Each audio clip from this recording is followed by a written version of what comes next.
ముంతా తుపాను ప్రస్తుత పరిస్థితిపై కేఎల్యూ వాతావరణ శాస్త్రవేత్త జి చిన్న సత్యనారాయణతో మా ప్రతినిధి శ్రీనివాస్ మోహన్ ముఖాముఖి ఇప్పుడు చూద్దాం. రాష్ట్రంపై ముంతా తుఫాను ప్రభావం తీవ్రంగా కనిపించబోతోంది. ఇప్పటికే తుఫాను తీవ్రత చాలా ఎక్కువగా కనిపిస్తోంది. రాష్ట్రంలో ఉన్నటువంటి తుఫాను ప్రభావ ప్రాంతాలు అన్ని చోట్ల కూడా వర్షం కురుస్తోంది.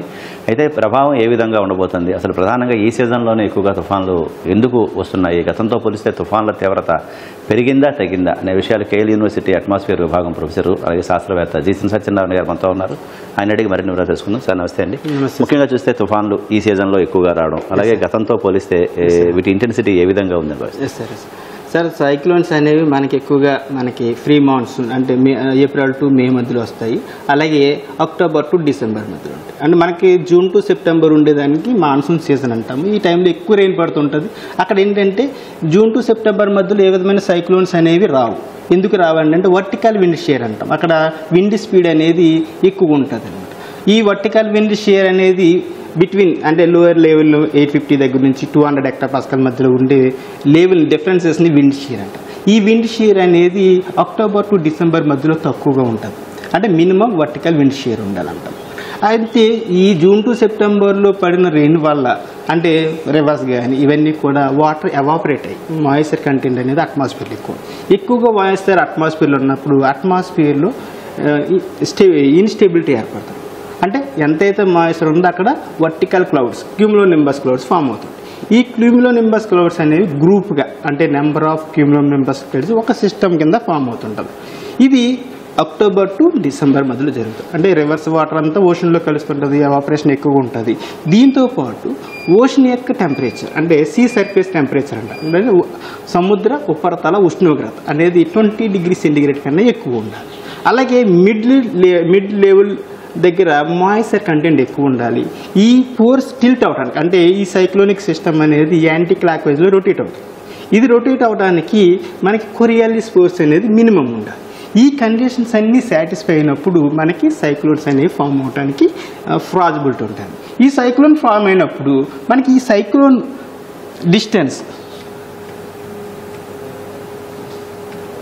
డిస్టెన్స్ కనుక చూసుకుంటే మనకి హారిజంటల్గా 100 నుంచి 1000 కిలోమీటర్స్ హారిజంటల్గా ఉంటుంది. వర్టికల్గా తీసుకుంటే మనకి హైట్ 10 to 15 కిలోమీటర్స్ హైట్ ఉంటుంది. ఈ స్టార్మ్ కనుక రోజుకి పర్ డేకి 300 కిలోమీటర్స్ పర్ డే కిలోమీటర్స్ తోటి మూవ్ అవుతూ ఉంటుంది అన్నమాట. అంటే ఫర్ ఎగ్జాంపుల్ అప్రాక్సిమేట్గా తీసుకుంటే గంటకి 16 to 20 కిలోమీటర్స్ వేగంతో మూవ్ అవుతూ ఉంటుంది. కానీ ఆ స్టార్మ్ ఫామ్ అయినప్పుడు అంటే సివియర్ సైక్లోన్ ఉన్నప్పుడు దానికి గంటకి 300 కిలోమీటర్ పర్ అవర్ ఉంటుంది అన్నమాట. ఇది సైక్లోన్స్ ఫామ్ అవుతాయి. అసలు సైక్లోన్స్ ఎలా ఫామ్ అవుతాయి అంటే మనకి ఫస్ట్గా భారత వాతావరణ కేంద్రం వాళ్ళు లో ప్రెజర్ సిస్టమ్స్ ఫస్ట్ ఐడెంటిఫై చేస్తారు. అంటే ఓషన్లో కనుక 17 knots ఉంటే దాన్ని ఓషన్ మనం సైక్లోన్ ఫామ్ అవడం లో ప్రెజర్ ఫామ్ అయిందని చెప్పేసి గుర్తిస్తాం. ఆ లో ప్రెజర్ వల్ల based on the wind speed pressure base చేసుకుని మనం సైక్లోన్స్ని ఐడెంటిఫై చేస్తాం. ఆ లో ప్రెజర్ వల్ల డిప్రెషన్ కింద మారుతుంది. తర్వాత డిప్రెషన్ తర్వాత డీప్ డిప్రెషన్, తర్వాత సైక్లోనిక్ స్టార్మ్స్ అంటే విండ్ స్పీడ్ 34 knots ఉండాలి. అంతకన్నా ఎక్కువ 34 knots కన్నా ఎక్కువ ఉండి అంటే 80 to 88 కిలోమీటర్స్ పర్ అవర్ తోటి గాలి వీస్తూ ఉంటుంది. దాన్ని సైక్లోన్ అంటాం. సైక్లోన్ తర్వాత అది మరీ ఇంటెన్సిఫై సివియర్ సైక్లోన్, ఇంకా ఇంటెన్సిఫై సూపర్ సైక్లోన్ కింద మారుతుంది. సూపర్ సైక్లోన్ కనుక వస్తే దాని యొక్క wind speed more than 222 kilometre per hour ఉంటుంది. ఇవన్నీ కండిషన్స్ కనుక సాటిస్ఫై అవుతాయి కనుక మన సైక్లోన్స్ ఫామ్ అయ్యి చెప్తాం.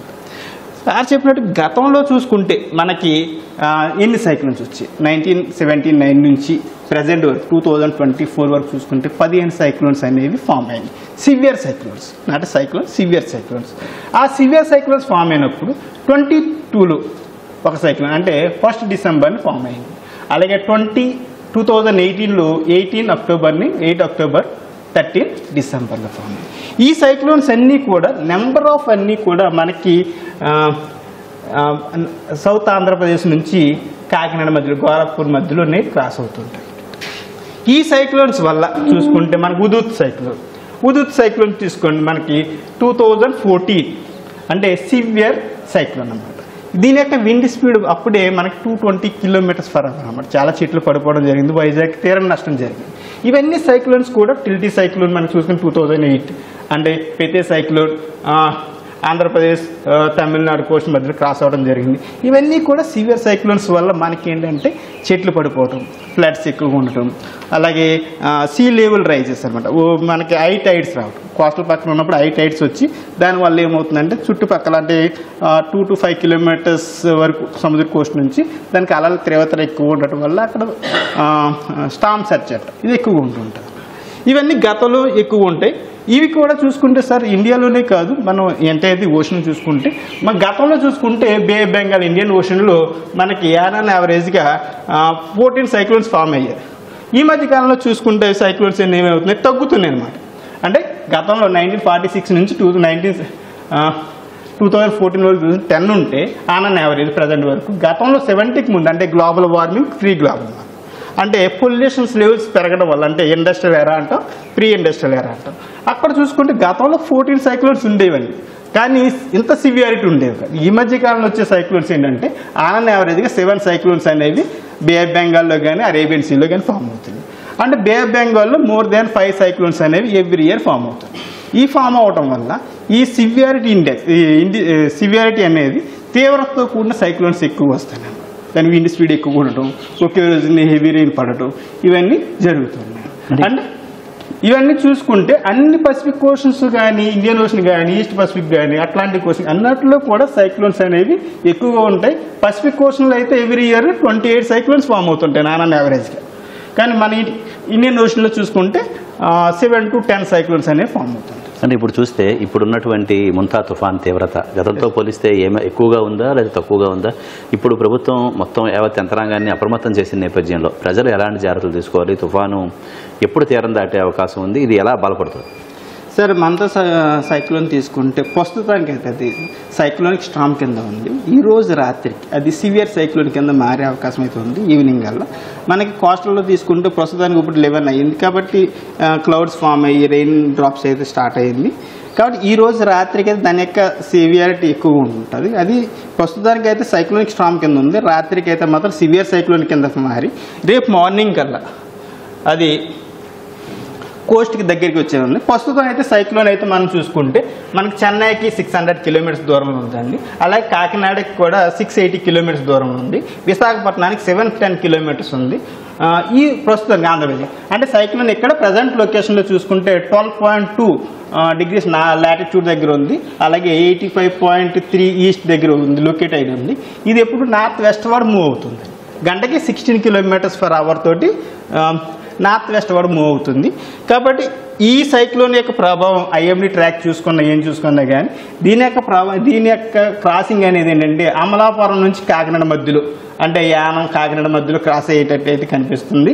రేపు రాత్రి అంటే 28th నైట్ 8 PM తర్వాత ఇది కోస్ట్కి దగ్గరికి వస్తుంది. అప్పుడు సివియర్ సైక్లోన్ కింద మారుతుంది. దీనికి ఏంటంటే చూసుకుంటే ఇక్కడ కూడా చూసుకుంటే అది రేపు ఎంతవరకు వస్తుంది, ఏ టైంలో సివియర్ సైక్లోన్ కింద ఈరోజు రాత్రి అంటే 6 PMకి అది సివియర్ సైక్లోన్ కింద మారుతుంది. 28 మార్నింగ్ ఏంటంటే అది కోస్ట్ దగ్గరికి వస్తుంది. దానికి వచ్చినప్పటికీ కోస్ట్ దగ్గరికి వచ్చినప్పటికీ 100 కిలోమీటర్స్ పర్ అవర్ తోటి గాలి వేస్తూ ఉంటుంది. ప్రస్తుతం చూసుకుంటే మచిలీపట్నం కానీ ఈ చెన్నై కోస్ట్ దగ్గర చూసుకుంటే 60 to 70 కిలోమీటర్స్ పర్ అవర్ తోటి గాలి వీసే అవకాశం ఇది ఈరోజు రాత్రికి కనిపిస్తుంది. రేపు మార్నింగ్ దాని విండ్ స్పీడ్ 90 కిలోమీటర్స్ పర్ నుంచి 150-160 కిలోమీటర్స్ వరకు వెళ్ళే అవకాశం అయితే క్లియర్గా కనిపిస్తుంది సార్. ఇది వాతావరణ కేంద్రం వాళ్ళు చెప్పింది. అలాగే గ్లోబల్ మోడల్స్ కూడా అన్ని మోడల్స్ కూడా అదే లొకేషన్ని ఒక 10 to 15 కిలోమీటర్స్ దూరంలో కాకినాడ యానం కాకినాడ మధ్యలో క్రాస్ అయ్యే విధంగానే చూపిస్తుంది.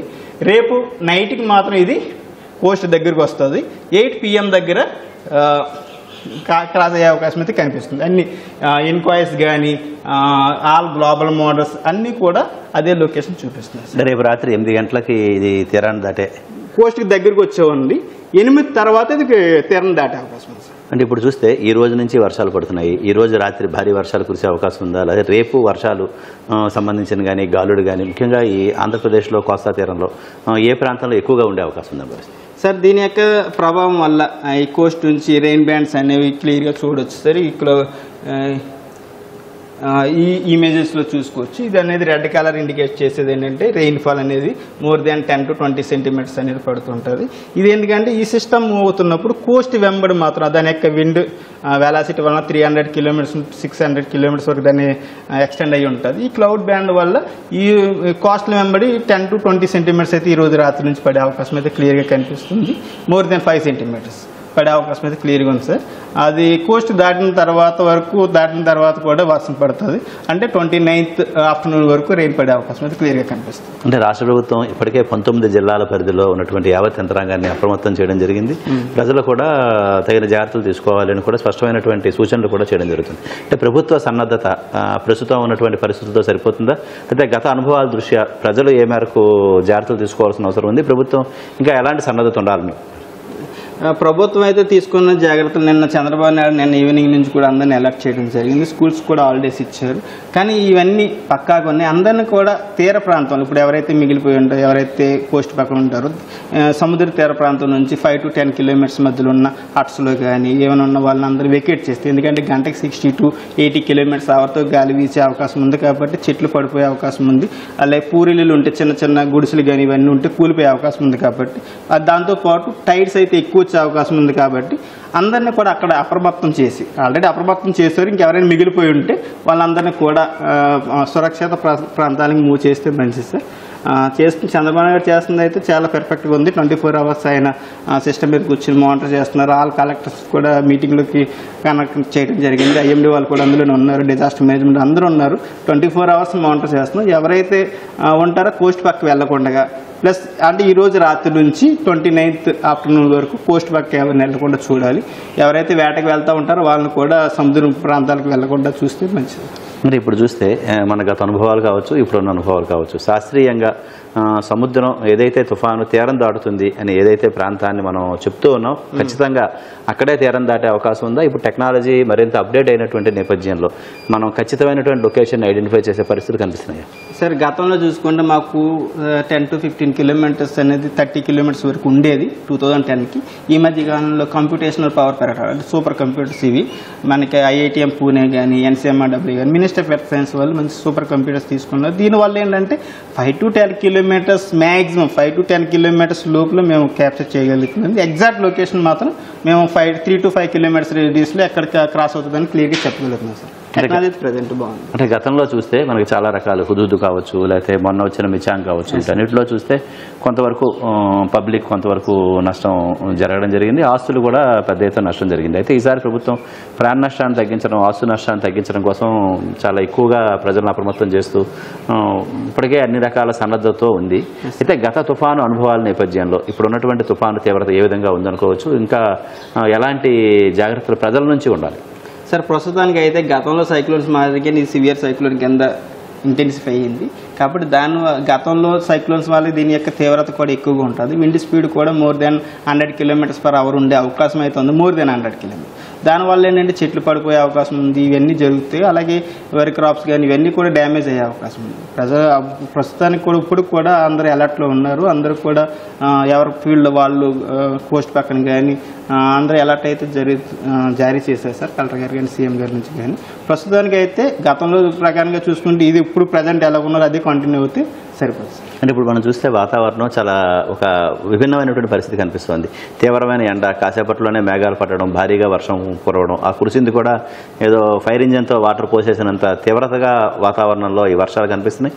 ఒక చోట వర్షం ఉంటే ఆ పక్కనున్న ప్రాంతంలో, దగ్గర సమీప ప్రాంతంలో కూడా వర్షం లేని విధమైనటువంటి రీతిలో వాతావరణం మారిపోయింది. అసలు ఎందుకు ఈ వాతావరణంలో ఈ విధమైనటువంటి ఒక పరిస్థితి కనిపిస్తుంది? సార్ గతంలో అంటే ఇటువంటి రెయిన్స్ అనేవి ఎవరు చూసుంటారు. ఇదేంటంటే క్లౌడ్ బరస్ట్ అంటున్నాము, అంటే తక్కువ టైంలో ఎక్కువ వర్షం పడటం, అది కూడా విత్ ఇన్ రేడియస్లో. అంటే విజయవాడలో పడితే వేలూరులో లేకపోవడం, గుంటూరులో లేకపోవడం, వడ్డేశ్వరంలో లేకపోవడం.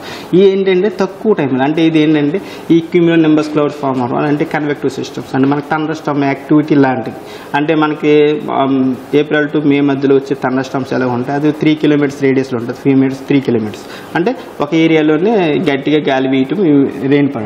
ఇవన్నీ కూడా ఈ మధ్య కాలంలో June to October to December cyclones form అవడం కానీ, ఎక్కువ రెయిన్ పడటం కానీ, ఇదంతా ఈ గ్లోబల్ వార్మింగ్ సార్. అంటే క్లైమేట్ చేంజ్, గ్లోబల్ వార్మింగ్, అంటే అట్మాస్ఫియర్లో గ్రీన్ హౌస్ గ్యాసెస్ అనేది ఎక్కువ పెరగడం వల్ల ఈ ఈ విధమైన సడన్ వచ్చారు. ప్రజెంట్ చూడండి, మనం ఈ టైంలో మాట్లాడుతున్నా కూడా కన్వెక్షన్ అంటే సైక్లోన్ ఉన్నది కూడా కన్వెక్షన్ అనేది ఎక్కువగా జరుగుతుంది, డిహైడ్రేషన్ అనేది ఎక్కువ ఉంటుంది.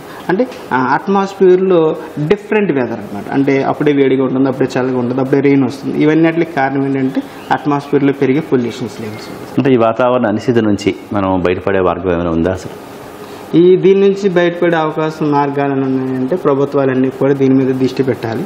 ఎందుకంటే మనకి ఇంధనాలు అనేవి 2 టైప్స్ ఉంటాయి సార్. మనకి ఏంటంటే renewable sources, non renewable sources అంటే coal fired thermal power stations కానీ oil fired thermal power stations ఇవన్నీ బర్న్ చేయడం వల్ల వాటి నుంచి వచ్చే డిఫరెంట్ టైప్స్ ఆఫ్ పొల్యూషన్స్ అనేవి అట్మాస్ఫియర్ని వార్మింగ్ ఎఫెక్ట్ని క్రియేట్ చేస్తూ ఉంటాయి. ఇటువంటి నాన్ రివెన్యూబుల్ సోర్సెస్ని తగ్గించుకుని రివెన్యూబుల్ సోర్సెస్ అయినటువంటి wind, solar power, thermal powers ఇవన్నీ పెంచుకుని ఉంటే మనకి కొంతవరకు ఇది మిటిగేట్ చేయగలవచ్చు. ప్రతి ఒక్కరు కూడా చెట్లు పెంచడం వల్ల, అంటే చెట్లు అనేవి ఏంటంటే కార్బన్ డైఆక్సైడ్ని అబ్జర్వ్ చేసుకుని CO2 ఆక్సిజన్ రిలీజ్ చేస్తూ ఉంటాయి. అంటే మన ప్రాణవాయువుని చెట్ల మీద మనం డిపెండ్ అయి ఉంటాం. ఇవన్నీ కూడా చెట్లు పెంచడం వల్ల, అడవులు నరకవేయకుండా ఉండడం వల్ల. ఇంకో మేజర్ ఏంటంటే సార్, కొండలు అనేవి మనకు దేవుడిచ్చిన రక్షిస్తారు. ఆ కొండల వల్ల మనకి రెయిన్స్ పడుతూ ఉంటాయి. సీజనల్ రెయిన్స్ కూడా కొండల వల్ల వస్తాయి. మనకి ఏంటంటే వెస్టర్న్ ఘాట్స్ ఉండడం వల్ల, మనకి హిమాలయస్ ఉండడం వల్ల, ఈస్టర్న్ ఘాట్స్ వీటి వల్ల మనకి మాన్సూన్ అనేది 2 టైప్స్ కదా. మనకి జూన్ టు సెప్టెంబర్ వర్షం పడుతుంది, అక్టోబర్ టు డిసెంబర్ వస్తుంది. ఇవన్నీ కూడా ఈ కొండలను నిర్మూలించడం కూడా వన్ ఆఫ్ ది రీజన్ అనమాట సార్. ఇవన్నీ కూడా పెరగడానికి అంటే కొండలు అనేవి ఏంటంటే ఓరోగ్రఫిక్ ఎఫెక్ట్ లిఫ్ట్ అవుతుంటాయి. దానివల్ల ఏంటంటే మనకి రెయిన్ అనేది సకంగా పడుతూ ఉంటుంది. కానీ ఇవన్నీ లేకపోవడం వల్ల ఏంటంటే అర్బన్ హీట్ ఐలాండ్స్ అంటారు. అంటే ఈ పొల్యూషన్ వల్ల ఒక ఏరియాలో మాత్రం పడుతూ ఉంటుంది. ఇవన్నీ మీద దృష్టి సారించి పొల్యూషన్స్ ఎలాగా మిటిగేట్ చేయాలనేది ప్రభుత్వాలు దృష్టి పెడితే మంచిది సార్. అంటే ఇప్పుడు ఎక్కువగా మనకు కనిపిస్తున్నమాట క్లౌడ్ బరస్ట్ లేదంటే ఫ్లాష్ ఫ్లడ్. ఇవి ఎక్కువగా ఇప్పుడు వాతావరణ పరిస్థితుల్లో ఎక్కువ కనిపిస్తోంది, అలాగే ఎక్కువ మంది నోట వినిపిస్తున్నమాట. సో దీనికి ఎలాంటి చర్యలు అవసరం సార్? ఇది క్లౌడ్ బరస్ట్ అంటే తక్కువ టైం, అంటే మనకి సంవత్సరం అంతా పడవలసిన రెయిన్ ఒకే రోజు పడటం.